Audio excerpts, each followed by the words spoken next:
ఓం శ్రీ సాయినాథాయ నమ. గంగగిర్ అనే సాధువు షిరిడి వచ్చి మొక్కలకు నీరు పోస్తున్న సాయిని చూసి, ఇప్పుడు ఈయన ఇలా సామాన్యుల్లా మొక్కలకు నీరు పోస్తున్నప్పటికీ ఈయన సామాన్య మానవుడు కాడు, షిరిడీకి ఎంతటి వజ్రం లభించింది అని ఆశ్చర్యంతో చెప్పారు. అక్కల్కోట నివాసి స్వామి సమర్థుల శిష్యులైన శ్రీ ఆనందనాథ్ మహారాజ్ అనే మహాత్ములు షిరిడీ వచ్చి సాయిని చూసి, ఈయన ఒక అమూల్యమైన రత్నం లాంటివారు, ఆ సంగతి ముందు ముందు మీకే తెలుస్తుంది అన్నారు. అక్కల్కోట స్వామి భక్తుడైన భాయి కృష్ణాజీ అక్కల్కోట వెళ్ళి అక్కడ స్వామివారి పాదుకలను పూజించాలనుకున్నారు. ఆ రోజునే స్వామి కలలో కనిపించి, నేను ఇప్పుడు షిరిడీలో ఉన్నాను, నువ్వు అక్కడికి వెళ్ళి పూజ చెయ్యి అన్నారు. వారి ఆజ్ఞ ప్రకారం ఆయన షిరిడీ వచ్చి సాయిని పూజించారు. మిత్రుల సహకారంతో వేప చెట్టు కింద పాదుకలు ప్రతిష్ఠ చేయించారు. బాబా ఆ పాదుకలు తాకి ఆశీర్వదించారు. శ్రీ ఉపాసనీ బాబా ఒక ప్రార్థనా శ్లోకం పాదుకల వద్ద చెక్కించారు. షిరిడీకి వచ్చిన కొత్తలో సాయిబాబా వారు గ్రామంలోని రోగులకి వైద్యం చేసేవారు. బాబావారు తమ భక్తుల బాధల్ని తామే అనుభవించేవారు. కపర్దే అను వాని కుమారుడికి ప్లేగు వచ్చింది.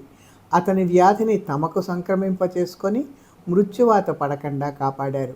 అప్పుడు సాయి ఒంటి మీద ప్లేగు బొబ్బలు కూడా వచ్చాయి. చేసిన కర్మలే కాదు, భావాలు కూడా మరు జన్మలకు కారణాలవుతాయి. ఒక భక్తునికి కళ్ళజబ్బు, అతనికి నల్లజీడి గింజలతో వైద్యం చేసి నయం చేశారు. ఎంత దూరాన ఉన్నప్పటికీ సాయి నామస్మరణ చేసే భక్తుల్ని కాపాడేవారు. ఒకరోజు సాయి మండుతున్న ధునిలో చేయి పెట్టి మంటల్లోంచి దేన్నో బయటికి లాగినట్టుగా భక్తులకు గోచరించింది. ఆ సమయంలో సాయి చెయ్యి కాలింది. కారణం అడిగిన భక్తులతో, చెయ్యి కాలితే కాలింది, బిడ్డ దక్కింది, అంతే చాలు అన్నారు. అదే సమయంలో ఒక తల్లి ఒడిలో బిడ్డనుంచుకొని కొలిమి వేస్తుంటే బిడ్డ నిప్పులో పడబోతుండగా ఒక అదృశ్య హస్తం బయటకు లాగిందని బిడ్డ తండ్రి కమ్మరి ద్వారా తెలిసింది. బాబా భక్తుడు భాగోజీ అనే కుష్ఠరోగి ప్రతిరోజు కాలిన చేతికి నేతితో మర్దన చేసి ఆకు వేసి కట్టుకట్టేవాడు. బాబా మహాసమాధి మందిరాన్ని కట్టించింది శ్రీమాన్ బూటి. అతనికి మరణగండం ఉందని ఒక జ్యోతిష్కుడు చెప్పాడు. అతడు భయపడి బాబా చెంతకు వచ్చాడు. అతన్ని చూడగానే బాబా, ఏంటి, నీకు మరణగండం ఉందా? అది ఎలా వస్తుందో నేను చూస్తాను, నీకేం భయం లేదులే, భయపడద్దు అన్నారు. ఆ రాత్రి అతడు బయటకు వెళ్ళినప్పుడు పాము అతని కాళ్లకు అడ్డొచ్చింది. పనివాడు కర్ర తెప్పించే లోపల పాము పారిపోయింది. ఆ విధంగా బాబా మాట మాత్రంతోనే రావలసిన ప్రమాదాల నుంచి భక్తులకు రక్షణ కలిగేది. సాయి భక్తుడైన దాసగను షిరిడిలో ఉంటున్నప్పుడు ఒకసారి ప్రయాగ వెళ్ళి సంగమ స్నానం చేసి రావడానికి సాయిని అనుమతి కోరారు. అంత సాయి అతనితో, నా పైన విశ్వాసం ఉంచు, మన ప్రయాగ ఇక్కడే ఉంది అన్నారు. దాసగను నమస్కరించి లేచేసరికి సాయి 2 పాదాలలో నుంచి గంగా యమునలు ధారగా వచ్చాయి. బ్రహ్మచారి అయిన రోహిల్లా బాబా దగ్గర ఉండేవాడు. అతడు పగలు రాత్రి అల్లాహో అక్బర్ అని పెద్దగా కేకవేసి పవిత్ర ఖురాన్లోని కల్మాలు పెద్దగా పాడేవాడు. షిరిడి వాసుల నిద్రకు భంగం కలుగుతూ ఉండేది. ఒకసారి వారు రోహిల్లా కేకలు ఆపించమని బాబాను ప్రాధేయపడ్డారు. రోహిల్లాకి ఒక గయ్యాళి భార్య కలదు. ఆమె అతన్ని వేధిస్తూ ఉంటుంది. అతడు ప్రార్థనలు చేయటం వలన ఆమె దూరంగా పోతుంది. అందుచేత ఓర్పు వహిస్తే త్వరలోనే అతని బాధ నివారణ కాగలదు అని బాబా చెప్పారు. గయ్యాళి భార్య అంటే అతనిలో అంతర్గతమైన దుర్బుద్ధి అని బాబా భావం. భక్తుల ప్రార్థనలంటే సాయికి అమితమైన ప్రేమ. క్షీరసాగర్ అనే సాయి భక్తుడున్నాడు. అతని తండ్రి సాయిబాబా భక్తుడు. అతను నియమం తప్పక ప్రతిరోజు విఠలుని పూజించేవాడు. అతని మరణానంతరం క్షీరసాగర్ విఠలుని పూజించనూ లేదు, నివేదించనూ లేదు. శ్రాద్ధ కర్మలు చేయడమూ మానుకున్నాడు. అందుచేత బాబా క్షీరసాగర్ని పిలిపించాడు. అతని తప్పిదాన్ని తెలియచేసి మళ్ళా పూజలు ప్రారంభించే విధంగా చేశారు. సాయి భక్తులైన తన మిత్రులు అనేకసార్లు చెప్పిన మీదట అన్నా సాహెబ్ దబోల్కర్ షిరిడి వచ్చారు. అన్నాకి శ్రీ సాయిబాబా వారిని చూసిన తరువాత వారితో సంభాషించాలని, వారి పాదాలను ఆశ్రయించాలని అనిపించింది. తక్షణమే బాబా పాదములకు నమస్కరించి, బాబా దర్శనం వలన నా జీవితంలో గొప్ప మార్పు కలిగింది అని తన అభిప్రాయాన్ని చెప్పారు. ఒకరోజు సాయి తిరగలి ముందు కూర్చొని గోధుమలు విసరడం ప్రారంభించారు. కొంతసేపు అయిన తర్వాత నలుగురు స్త్రీలు పిండినంతా తమ ఇళ్ళకి తీసుకుపోవడానికి ప్రారంభించారు. అప్పుడు సాయి వారిని నివారించి ఆ పిండి తీసుకుపోయి షిరిడీ గ్రామ సరిహద్దుల వద్ద చల్లమని ఆదేశించారు. వారు అదే విధంగా చేశారు. అప్పుడు షిరిడీ ప్రాంతం అంతా కలరా వ్యాధి వ్యాపించి ఉంది. గోధుమ పిండి చల్లిన తర్వాత కలరా వ్యాధి షిరిడీలో మటుమాయమైంది. ఒకసారి సాయిబాబా వారు దాసగణు అను భక్తుని పిలిచి 7 రోజులు నిత్యనామస్మరణ చేస్తే విఠలుడు అనుగ్రహిస్తాడని చెప్పారు. దాసగణు ఆ విధంగానే చేసి భగవంతుని అనుగ్రహాన్ని పొందారు. గోపాలరావు గూండ్ మరియు దాము అన్నా కేసర్ బాబా భక్తులు. సాయి ఆశీస్సులతో వారికి సంతానం కలిగింది. వారు బాబా మహిమలను కొనియాడారు. శ్రీరామనవమి రోజున జెండాల ఉత్సవం చేయాలని గోపాలరావు తలిచాడు. దాము అన్నా కేసర్ నానాసాహెబ్ నిమోన్కర్ జెండాను సమర్పించారు. నానాసాహెబ్ నిమోన్కర్ ఇంకో జెండాను కూడా ఇచ్చాడు. జెండాలు ఊరేగిస్తూ తెచ్చి మసీదులో ఉంచేవారు. అమీర్ షక్కర్ అనే ముస్లిం సాయంత్రం చందనోత్సవం జరిపించేవాడు. ఆ రోజు శ్రీరామనామ స్మరణ కూడా జరిగేది. శ్రీరామ కథ చెప్పేవారు. ఊయల ఉత్సవం, కాళీహండి అనే వేడుక కన్నుల పండుగగా జరిగేది. నా భక్తులకు ఇహపర సుఖములు ప్రసాదించడానికి వారు నన్ను నమ్మి తలవగానే నేను వారిని ప్రత్యక్షంగానో పరోక్షంగానో ఆదుకుంటాను. బాబా, మీ బోధనలే మాకు దివ్యానుభూతుల్ని కలిగిస్తాయి. మీరు చెప్పిన విధంగానే నిత్యము మీ యందు దృష్టిని కేంద్రీకరించడానికి ప్రయత్నిస్తున్నాం. కానీ ఈ సంసార సాగరంలో నిరంతర ధ్యానానికి అవరోధాలు కలుగుతున్నాయి. ఆ అవరోధాలని అధిగమించడానికి మీ కృపా కటాక్షాలు ప్రసాదించమని ప్రార్థిస్తున్నాము తండ్రి. శ్రీ సమర్థ సద్గురు సచ్చిదానంద మహారాజ్కి జై. మానము మౌనము మానవుడికి కీర్తినిస్తాయి. పనిచేయి, దేవుని నామం స్మరించు, సద్గ్రంథాలు చదువు. పోటీలు కీచులాటలు మానితే దేవుడు తప్పక కాపాడతాడు. ఓం విఘ్న వినాశాయ సాయినాథాయ నమః. శ్రీవత్సవక్షసం శ్రీశం శ్రీలోలం శ్రీకరగ్రహం శ్రీమంతం శ్రీనిధిం శ్రీజ్యం శ్రీనివాసం భజేర్నిశం. ఓ సాయినాథ మహాప్రభు, సత్యమే నీ నిజస్వరూపం. నీ నిజస్వరూపంలో ఉన్నప్పుడు చెప్పలేని ఆనందం కలుగుతుంది. కామ క్రోధ లోభ మోహ మద మాత్సర్యాది రజోగుణాల వల్ల అసత్య మార్గమును అనుసరించవలసి వస్తోంది. తృప్తి, వినమ్రత, అనాసక్తత మొదలైన సద్గుణాలు అలవర్చుకుంటే అవి సత్య మార్గంలో వెళ్ళే విధంగా చేస్తాయి. సత్యం ఎప్పుడూ జయిస్తుంది. సత్యమే ధర్మం. అసత్యమే రూపం దాల్చుకున్న ఈ భూప్రపంచంలో నీ సూక్తులను చదవడమే కాక ఆచరించే శక్తి సామర్థ్యాలను కూడా బాబా మీరే ప్రసాదించాలి. భక్తులు బాబాను భగవంతుని అవతారమని భావిస్తున్నారు. సాయిబాబా అవతారం విచిత్రమైంది. ఒక ఇల్లు కానీ ఆశ్రమం కానీ నిర్మించుకోలేదు. ఆయన జీవన విధానం నిరాడంబరం.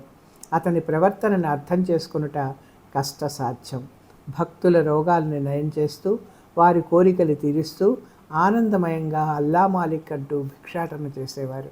అష్టసిద్ధులు పంచభూతములు బాబావారి అధీనములో ఉన్నవి. అయినా కూడా ఆయన ఒక సాధారణ ఫకీరు వలె చిరిగిన నలిగిన బట్టలు ధరించి భిక్షాటన చేసేవారు. సటక, రేకుడబ్బా, చిలుముగొట్టం అతని సంపదలు. పాడుబడిన మసీదు ఆయన నివాసం. ఈ ప్రపంచంలో ప్రతి వస్తువు అశాశ్వతమని, దైవం ఒకడే శాశ్వతమని ప్రబోధించిన వక్త. శరీరముపై మమతానురాగాలు పెంచుకోరాదు. అసూయ, ఈర్ష్య, ద్వేషాలు వదిలివేయాలని ఆయన చెప్పేవారు. ఆయన సూక్తులు బోధిస్తూ తాను ఆచరిస్తూ తన భక్తులు కూడా ఆచరించే విధంగా వారిని తీర్చిదిద్దారు. అందుచేతనే వారు సమర్థ గురు సాయినాథుడిగా ప్రసిద్ధి చెందారు. సాయి షిరిడీలో పాడుబడిన మసీదులో నివసించేవారు. భిక్షాటనం చేసి తాను కొంత భాగం శరీర పోషణకు సేవించేవారు. మిగిలినవి సేవకులకు, జంతువులకు వేసేవారు. సాయి భిక్షాటన చేసే 5 ఇళ్లలో ముఖ్యమైన బాయాజాబాయి ఇల్లు. ఆ స్త్రీమూర్తి బాబా వారిని భగవంతుడిగా గుర్తించిన భక్తురాలు. వారిని భక్తి వాత్సల్యములతో సేవించేది.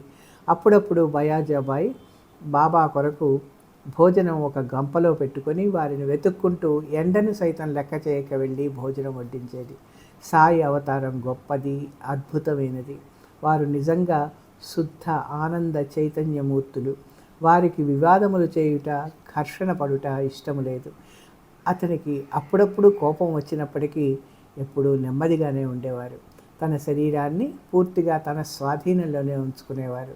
ఎప్పుడూ వేదాంతముని తత్వాన్ని బోధిస్తూ ఉండేవారు. ప్రజలు సుఖ సంతోషాల గురించి, ఐశ్వర్యం గురించి, గృహ బాధలు తొలగించుకోవడానికి, రోగ విముక్తులగడానికి భగవంతుని దగ్గరికి వస్తారు. కొంతమంది బలవంతంగా పరిస్థితులు నెట్టుకురాగా దైవాన్ని ఆశ్రయిస్తారు. మరికొంతమంది అనాలోచితంగా దైవం దగ్గరికి వచ్చి శరణాగతులవుతారు. ఆ విధంగా ఆశ్రయించిన భక్తులందరికీ కూడా వారధి వంటి వారు సాయిబాబా. నాసిక్ జిల్లాలోని వణిలో సప్తశృంగి దేవాలయానికి కాకాజీ వైద్య పూజారి. అతనికి అనేక కష్టములు సంభవించాయి. అందుచేత దేవిని ప్రార్థించారు. దేవి స్వప్న దర్శనమిచ్చి షిరిడీ సాయిబాబాని ఆశ్రయించమని చెప్పింది. శ్యామ అనే భక్తుడి ద్వారా బాబాను ఆశ్రయించి సర్వస్య శరణాగతి అయ్యి శాంతిని, ఆనందాన్ని పొందారు. బాబా ఆశీస్సులతో ఇల్లు చేరి సుఖజీవనం చేశాడు. ఒకసారి కాకాసాహెబ్ దీక్షిత్కి సాయిబాబా కలలో కనిపించి రహతా వెళ్ళు, కుశాల్ చంద్ను తీసుకురా అని చెప్పారు. అతను వెంటనే టాంగా తీసుకొని రహతా బయలుదేరాడు. అదే సమయంలో కుశాల్ చంద్కు సాయి కలలో కనిపించి వెంటనే షిరిడీకి రమ్మని చెప్పారు. అతడు ప్రయాణానికి సిద్ధపడ్డాడు, కానీ టాంగా సరిగ్గా లేదు. అంతలో దీక్షిత్ అక్కడికి వచ్చాడు. కుశాల్ ఆ టాంగా ఎక్కి షిరిడీ వచ్చాడు. ఒకసారి కాశీరాం అనే బాబా భక్తుడు పని మీద వెళుతున్నాడు. దారిలో ఆయనపై దొంగలు పడ్డారు. అతడు చాలా భయపడ్డాడు. వెంటనే సాయిబాబాని మనస్సులో తలుచుకున్నాడు. వారిని షిరిడీలో ఉన్న బాబా రక్షించారు.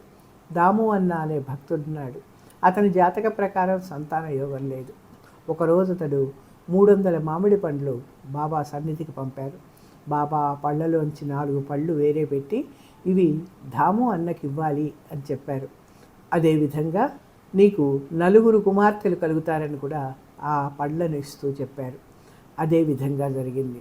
అంతేకాదు, దాము అన్న వ్యాపారంలో నష్టపోయినప్పుడు కూడా బాబా కాపాడారు. ఒకసారి నానాసాహెబ్ చందోర్కర్ ఉద్యోగ పని మీద కొండ ప్రాంతానికి వెళ్ళారు. అక్కడ ఒక్క నీటి చుక్క కూడా లేదు. అతని గొంతు దాహంతో ఎండిపోయింది. వెంటనే బాబాను తలుచుకున్నారు. అదే సమయంలో బాబా, నానా చావబోతున్నాడు, నేను చావనిస్తానా అన్నారు. వెంటనే బాబావారు నీరు తాగారు. అదే సమయంలో ఒక బోయవాని రూపంలో నానాకు నీళ్లు అందే విధంగా చేశారు. నాందేడులో రతన్జీ షాపూర్జీ వాడియా అన్న ధనవంతుడికి సంతానం లేదు. అతను దాసగను ఆనత ప్రకారం బాబా వద్దకు వెళ్ళాడు. బాబా అతన్ని ప్రేమతో 5 రూపాయలు దక్షిణ ఇమ్మన్నారు. రతన్జీ ఇవ్వబోగా బాబా 3 రూపాయల 14 అణాలు ఇంతకుముందే నాకు ముట్టాయి, అందుచేత ₹2 ఇవ్వు అన్నారు. అతడు ఆ విధంగానే బాబాకు సమర్పించారు. తర్వాత ఇతనికి షిరిడీకి బయలుదేరే ముందు ఒక ఫకీరుకు విందు చేసిన సంగతి గుర్తొచ్చింది. తర్వాత బాబా అనుగ్రహం వల్ల సంతాన ప్రాప్తి కలిగింది. ఒక మహాత్ముడు పంజాబీ రామ్లాల్కి స్వప్నంలో కనిపించి షిరిడీ రమ్మని చెప్పారు. షిరిడీ ఎక్కడ ఉందో తెలియని పరిస్థితిలో అతనికి ఒక దుకాణంలో ఆ మహాత్ముని చిత్రపటం కనిపించింది. దుకాణదారుని ద్వారా అతడు షిరిడీ సాయిబాబాని తెలుసుకున్నాడు. అతడే షిరిడీ చిరునామా కూడా చెప్పాడు. వెంటనే రామ్లాల్ బాబాని దర్శించాడు. అతడు తన జీవితాంతం బాబా సేవలో గడిపాడు. హరిశ్చంద్ర పితలయ్య కొడుకు మూర్ఛ వ్యాధితో బాధపడేవాడు. అతనిని బాబా పాదాల దగ్గర పెట్టారు. తల్లిదండ్రులు ఏడ్చారు. ఎవరైతే నమ్మకము, ఓర్పు కలిగి ఉంటారో వారిని తప్పక భగవంతుడు రక్షిస్తాడు అన్నారు. శ్రీ సాయి పితలేకి 3 రూపాయలు ఇస్తూ, పూర్వం అతనికి 2 రూపాయలు ఇచ్చానని, వాటితో పాటు వీటిని కూడా పూజించమని చెప్పారు. పితలే చిన్న వయసులో శ్రీ అక్కల్కోట స్వామి దర్శనానికి తండ్రితో పాటు వెళ్ళినప్పుడు 2 రూపాయలు ఇచ్చారని అతని తల్లి చెప్పింది. బాబాని ఆశ్రయించి అనుగ్రహ ప్రాప్తులు అవడానికి మనకు కావలసింది శ్రద్ధ, భక్తి. నియమనిష్టలతో మనఃపూర్వకంగా కష్ట సమయంలో ఆర్తితో ఆ భగవన్నామస్మరణ చేస్తే వారు తప్పకుండా మనం మొర వింటారు అనే నమ్మకం సాయి భక్తులందరిలోనూ ఉన్నది. సాయి అంటే సౌఖ్యం కలుగుతుందని, బాధలు తొలగుతాయని భక్తుల యొక్క నమ్మకం. శ్రీ సమర్థ సచ్చిదానంద సాయినాథ మహారాజుకి జై.